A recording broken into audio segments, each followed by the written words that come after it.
अलबैतु मतलब घर, अलमदरसतु मतलब मदरसा, फिल बैती मतलब घर में, फिल मदरसती मतलब मदरसे मदरसे में। में। अच्छा बात बताओ, अलबैतों को अलबैतुन पढ़ सकते हैं? हाँ। अलबैतुन पढ़ सकते हैं, तो आप तनवीन पढ़ सकते हैं? दो जबर नहीं दो जबर दो, क्यों? नहीं, क्यों? क्योंकि यहाँ पे क्योंकि अल लग गया है ना, हाँ, जिस इसलिए पे अलिफ लाम दाखिल होता है उस पे कभी दो जबर दो जेर दो पेश नहीं नहीं होता। आते हैं, ठीक है। फिल बैते में तापे जेर क्यों पढ़ रहे हैं? क्योंकि यहाँ पे हरफ जर्री है, इसलिए। हरफ जार, हरफ जार, फी हरफ जार, हरफ जार है। हरफ जार है। हरफ जार जिस इसमें पे दाखिल होता है अपने लाश को क्या करता है? मजरूर करता है, हाँ, मजरूर कर मजरूर देते करता हैं है। उसको। लेकिन एक कायदा है, कहीं कहीं पे ये कायदा नहीं अप्लाई होता है, ठीक है। जैसे किसी का नाम हो, अलम हो, तो वहाँ पे अगर फी लगेगा उसके शुरू में तो लास्ट में जेर नहीं आते हैं। जैसे नौमीर में पढ़ी होगी, मैं नौमीर में बता दे रहा हूँ, रुको। नौमीर, एक मिनट, जैसे मैं तुमको दिखा रहा हूँ नौमीर में। कायदे को अच्छे से याद कर लेना, हाँ, ताकि दोबारा कहीं मिस्टेक ना करना दोबारा पढ़ने में। अगर जब रूल मालूम होता है, बहुत सारे लोग नौमीर पढ़ लेते हैं, बस समझ नहीं पाते नौमीर पढ़ा क्यों जाता है, नौमीर का असल पढ़ने का मकसद क्या है। नौमीर असल पढ़ने का मकसद ये है ताकि तुम्हारी तरकीब अच्छी हो जाए और तुम बगैर इबारत लगे हुए अरबी को पढ़ सको, बगैर इराब लगे हुए, सॉरी इबारत में बोल रहा हूँ, बगैर इराब लगे हुए अरबी को पढ़ सको, ओके।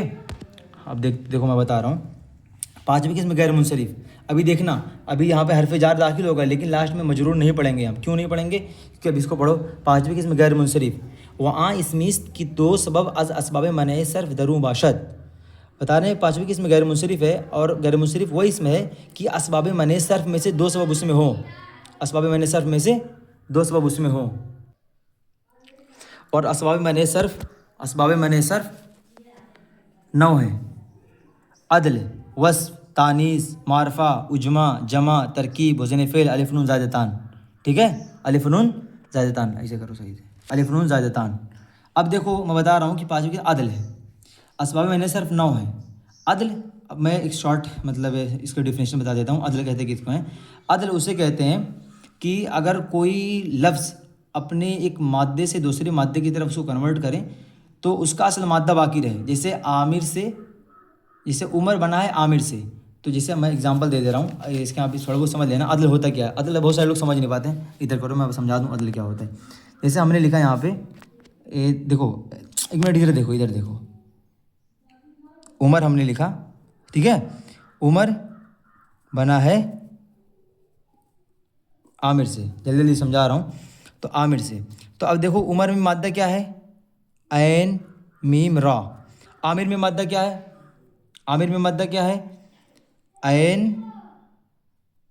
मीम रा। आमिर से बना उमर, लेकिन मादा दोनों का सेम है, देख रहे हो ना। अगर मादे में यानी एक लफ्ज़ दूसरे लफ्ज़ से उसको हम बदलें, उसके मादे में कोई चेंजेस ना आए। आमिर से उमर बना है तो उसमें कोई चेंज नहीं आया है, तो इसी को कहते हैं अदल, ठीक है ना। इसी को कहते हैं अदल। अब जैसे हामिद, अहमद, महमूद, सब में मादा बाकी है, मादे में कोई चेंज, अगर मादे में चेंज आ जाएगा तो अदल नहीं रहेगा वो, ठीक है। तो यहाँ पढ़ रहे थे अदल, यहाँ पे हम पढ़ रहे थे अदल। वस्फ, वस्फ कहते हैं जिसमें कोई सिफत पाई जाए। देखो उमर क्या है? उमर में एक अदल है, उमर एक अदल है क्योंकि बना है आमिर से, और इसके अंदर एक दो सबब क्या है? असबाब मने सर्फ में से दो सबब उसमें पाए जाने चाहिए। एक आमिर में क्या दो सबब हैं? एक अदल है और क्या है? एक मारफा है। नाम है ना, नाम हमेशा हमेशा मारफा होता है। अहमरो, देखो दूसरा वस्फ। वस्फ मतलब सिफत पाई जाए। अहमर एक वस्फ है, वस्फ मतलब अहमर, जैसे कोई एक सुर्ख रंग होता है तो उसके यहाँ पे सिफत बताई जा रही है। एक वस्फ है और एक क्या है? तानीश। हाँ, और तानीस, तानीस ये तलहा, तो तलहा किसका नाम है? लड़की का नाम है कि लड़के का? लड़के का। लेकिन यहाँ पे मोनस क्यों बताया जा रहा है इसको? क्योंकि यहाँ पे पेश है। अरे नहीं, यहाँ पे ज़ाहिरी तौर पर लफ्ज़ी मोनस है, मानवी तौर पे ये लफ्ज़न ही क्या है? मोनस है, लेकिन मानन मुज़क्कर है क्योंकि तलहा एक लड़के का नाम होता है ना। लेकिन लफ्ज़ क्या है? लास्ट में देखो ता लगा हुआ है, ता मोनस है। जैनब, जैनब लड़की का है, लेकिन यहाँ पे लास्ट में जैनब तो नहीं लगा हुआ है, लेकिन लफ्ज़न मुज़क्कर है लेकिन मानन मोनस है, मोनस है। अब इतना समझ जाओ, ज़्यादा डीप में जाने की ज़रूरत नहीं है, ठीक है। और इब्राहिम हो, वह इब्राहिम हो, इब्राहिम में क्या क्या है? देखो उमर में क्या है? एक अदल है और एक मारफा है। अहमरो है। तलतों में एक तानीस है और क्या है? एक मारफा है। जैनबों में तानीस मानवी है और मारफा है। इब्राहिमों में उजमा है और एक मारफा है। मारफा है, नाम किसी का, इब्राहिम किसी का नाम होता है ना, तो उजमा है। और मसाजिदों में जमा है, जमा है, जमा मुंतहल जुमू।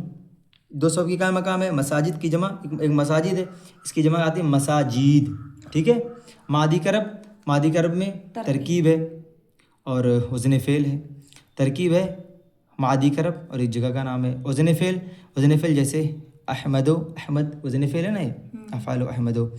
व इमरानो जैसे वज़न फ़ेल अलिफ नून ज़ायदतान, इमरान में जो अलिफ नून ज़ायदतान है। बट मेरा कहने का मेन मकसद यहाँ पे समझाने का ये था कि देखो हम यहाँ एग्जाम्पल पढ़ रहे हैं, जा उमरो वराय तो उमरा व मरर तो बे उमरा, दिख रहा है यहाँ पे ना।